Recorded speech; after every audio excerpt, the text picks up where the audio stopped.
Hello my future nurses, कैसे हैं आप सब लोग। उम्मीद करती हूँ इस कोरोना काल में आप खुशल और स्वस्थ होंगे। आज के हमारे जो क्वेश्चंस हैं वो रहेंगे फंडामेंटल ऑफ नर्सिंग से। ये सारे जो क्वेश्चन मैंने लिए हैं वो प्रीवियस ईयर के सारे क्वेश्चन हैं मोस्टली, और बारी बारी क्वेश्चंस एग्ज़ाम्स में पूछे गए हैं। सो आप ट्राई कीजिएगा कि आप ये जो मेरी वीडियो है ये फुल देखें ताकि आपका एक भी क्वेश्चन मिस ना हो और एग्ज़ाम में आप प्रॉपर 100% स्कोर कर पाएँ। So without further Rideau let's start with the video. Question number 1 is brown color layer on the teeth and lips are known as। दांतों में व होंठ पर जमी हुई भूरे रंग की परत को या लेयर को हम इसमें से क्या कहेंगे। आपके ऑप्शंस हैं A root abscess, B sordes, C cancrum oris और D clubbing. And the correct option is option number B, that is sordes. Sordes को और हम बोल सकते हैं दंतमल या मुखमल। इसका मतलब होता है हल्के बुखार में या आरोग्य की कमी से दांतों या फिर होठों के आसपास पाई जाने वाली भूरे रंग की बदबूदार पपड़ियाँ होती हैं। इसके अलावा अगर हम कैनकरम ऑरिस की बात करें तो इसका मतलब होता है गैंग्री ऑफ द टीथ और माउथ। और अगर हम बात करें दांतों पर पाई जाने वाली सेशमीय पदार्थ की कैल्सीकृत व कठोर लेयर, हार्ड लेयर को हम बोलते हैं दंत पथरी या फिर क्या बोलेंगे, tartar. Next question is which of the following area of a brain control the respiration process. निम्न में से मस्तिष्क का या ब्रेन का ऐसा कौन सा पार्ट है या भाग है जो श्वसन का निरंतर केंद्र स्थित होता है या फिर अपने रेस्पिरेशन को कंट्रोल करता है। Your options are A cerebrum, B pons, C cerebellum और D medulla oblongata. And the correct option is option number D, that is medulla oblongata. हमारे शरीर में रेस्पिरेशन का जो प्रोसेस होता है वो नियंत्रण मस्तिष्क के मेडुला ऑब्लिंगेटा में स्थित रेस्पिरेटरी सेंटर के द्वारा किया जाता है और स्वायत्त तंत्रिका तंत्र के तंतुओं के द्वारा भी तथा ब्लड के रासायनिक संगठन के द्वारा भी किया जाता है। इसके अलावा कुछ हद तक श्वसन स्वैच्छिक यानी वॉलेंट्री नियंत्रण भी होता रहता है। क्वेश्चन नंबर 3 है which of the following clinical finding is placed under cardinal sign. निम्न में से कौन सी क्लिनिकल फाइंडिंग को कार्डिनल साइन के अंतर्गत रखा जाता है। Options are A murmur, B blood pressure, C yellowish colour of eyes और D none of the above. And the correct option is option number B, that is blood pressure. Cardinal sign को vital sign कहा जाता है, अर्थात temperature, pulse, respiration या blood pressure etcetera को cardinal sign के नाम से जाना जाता है। इसको संक्षिप्त में TPR एंड BP लिखा जाता है। यह चिन्ह प्राय नॉर्मल फिजिकल एक्टिविटी में होने वाले जरा से परिवर्तन या चेंजेस को भी प्रदर्शित करता है। नेक्स्ट क्वेश्चन है choose the following category under which fever clinical finding is placed. Fever जिसमें बुखार ज्वार वाली क्लिनिकल जो फाइंडिंग होती है उसको निम्न में से किस कैटेगरी में रखा जाता है। आपके ऑप्शंस हैं A symptoms, B disease, C sign और D all of the above. And the correct option is option number C, that is sign. Observation के द्वारा प्राप्त होने वाली क्लिनिकल फाइंडिंग को हम क्या बोलेंगे, हम उसको बोलेंगे साइन। मतलब जो हम ऑब्जर्व कर रहे हैं उस क्लिनिकल फाइंडिंग को हम बोलेंगे साइन। और अगर पेशेंट के द्वारा बताई जाने वाली जो फाइंडिंग होगी उसको हम बोल देंगे सिम्टम्स। सिम्टम्स कैटेगरी के अंदर रखेंगे पेशेंट के द्वारा बताई जाने वाली फाइंडिंग्स को, और बॉडी टेम्परेचर को रखेंगे ऑब्जर्वेशन से, और फीवर जो होता है मीन्स पायरेक्सिया एक साइन होता है, यह पैथोजन को मारने की एक रक्षात्मक प्रोटेक्टिव प्रोसेस क्रिया होती है। ओके नर्सेज, आपके लिए जो नेक्स्ट क्वेश्चन है वो है choose from the following condition in which bounding pulse is seen. निम्न में से कौन सी कंडीशन में बाउंडिंग पल्स देखी जा सकती है? Options are A hepatic failure, B anaemia, C heart block और D all of the above. And the correct option is option number D, that is all of the above. Bounding pulse का यहाँ पे मतलब है, I know आप सब जानते हैं, बट फॉर द रिवीजन मैं एक बार आपके लिए रिवाइज कर देती हूँ।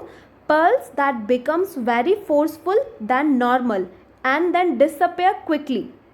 यह जो पल्स होती है वो मुख्यतः एक्सरसाइज या फिर हम कह सकते हैं व्यायाम के दौरान, एनीमिया में, हेपेटिक फेलियर और हार्ट ब्लॉक के दौरान, मतलब इन सारी कंडीशंस में ये जो बाउंडिंग पल्स है ये देखने को मिलती है। 6th क्वेश्चन है choose from the following position by which patient can breathe properly at the time of sitting और standing position not in a lying position. ऐसी पोजीशन जिसमें पेशेंट केवल सीधे बैठकर या खड़े होकर ही ब्रीथ कर पाता है, लेट कर नहीं कर पाता, तो उस टर्म को इसमें से क्या कहेंगे? ऑप्शंस है A tachypnoea, B bradypnoea, C orthopnoea और D all of the above. And the correct option is option number C, that is orthopnoea. अगर हम यहाँ पर ऑर्थोपनिया की बात करें तो इसका मतलब होता है discomfort in breathing in and except sitting और standing position.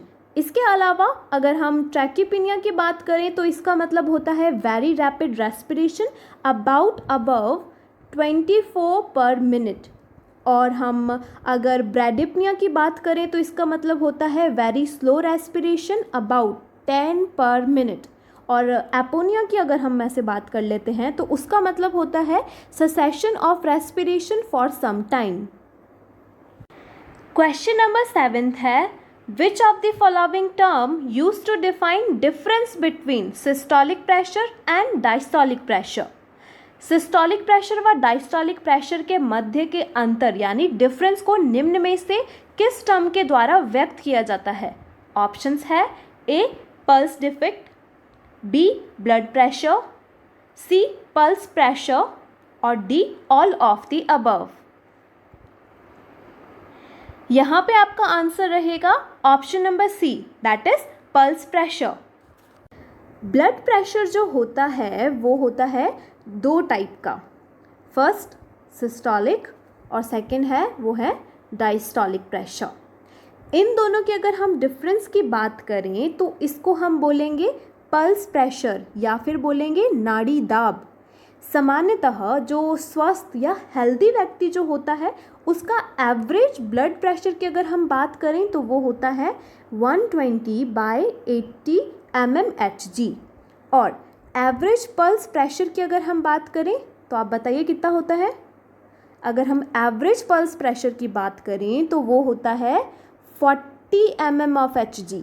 Okay, next question for my nurses is At the time of wearing gloves, choose the correct side from the following as we should touch the gloves. Gloves को पहनते समय निम्न में से किस तरफ से ग्लव को टच किया जाता है या करना चाहिए? आपके ऑप्शंस हैं ए फ्रॉम फिंगर साइड उंगलियों वाले हिस्से से, बी एट रिस्ट साइड कलाई वाले हिस्से से, सी फ्रॉम आउटसाइड बाहर से और डी फ्रॉम इनसाइड अंदर से। And the correct option is option number D, that is from inside, अंदर से। नर्सेस ग्लव्स को पहनते समय ग्लव को अंदर से टच किया जाता है क्योंकि ग्लव की बाहरी सतह की स्टर्लिटी को बनाए रखना अति आवश्यक होता है, और जो नर्स के हाथ होते हैं वो भी कंटेमिनेटेड माने जाते हैं। Next question now says, when taking care of hepatitis A suffering patient, a nurse should take special attention to which of the following precaution?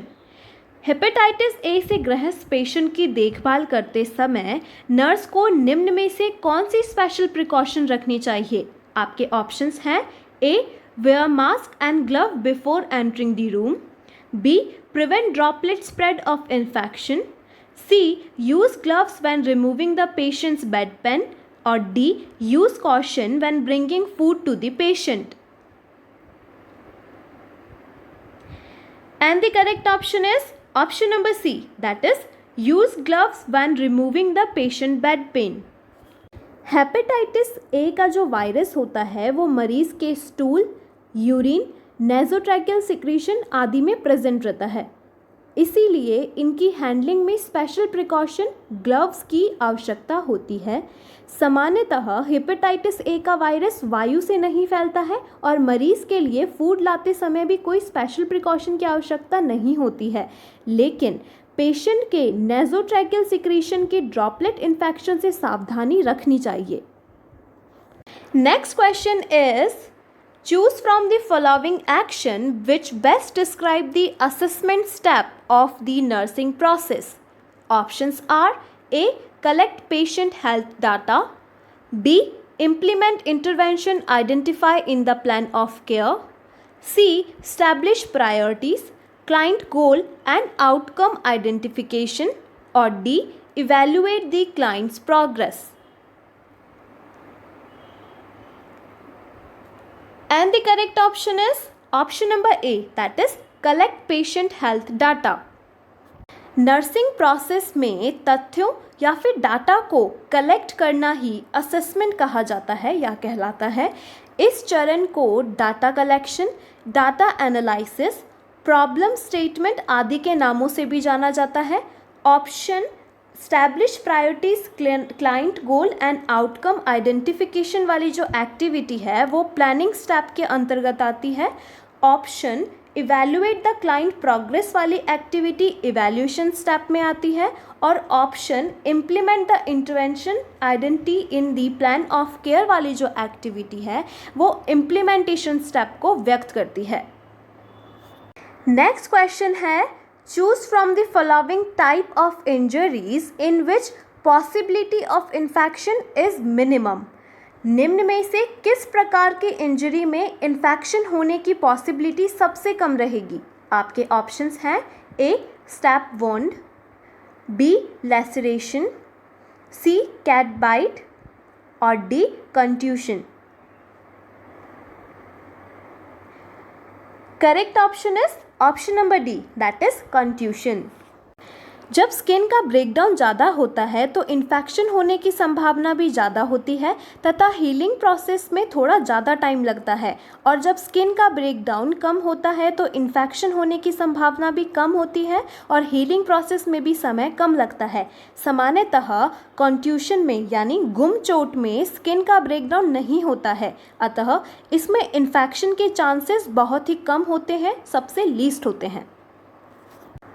Next question now says, which of the following is the most appropriate amount of post-operative fluid in an adult patient after the inguinal hernia surgery?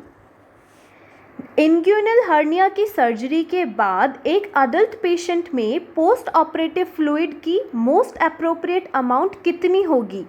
Options है A, 5000 ml per day, B, 3000 to 3500 ml per day, C, 2000 ml to 3000 ml per day, D, 500 to 700 ml per day. And the correct option is option number C, that is 2000 ml to 3000 ml per day. किसी भी surgery जिसमें kidney को छोड़कर उसके बाद एक adult को fluid volume को मेंटेन करने के लिए लगभग 2000 ml to 3000 ml per day मतलब प्रतिदिन आवश्यकता होती है। मिनिमम फ्लूइड की अगर हम बात करें, मिनिमम फ्लूइड इनटेक की अगर हम बात करें तो वो होता है 1500 ml पर डे। इससे कम नहीं होना चाहिए, वरना इससे हाइपोवॉल्मिया उत्पन्न हो सकता है।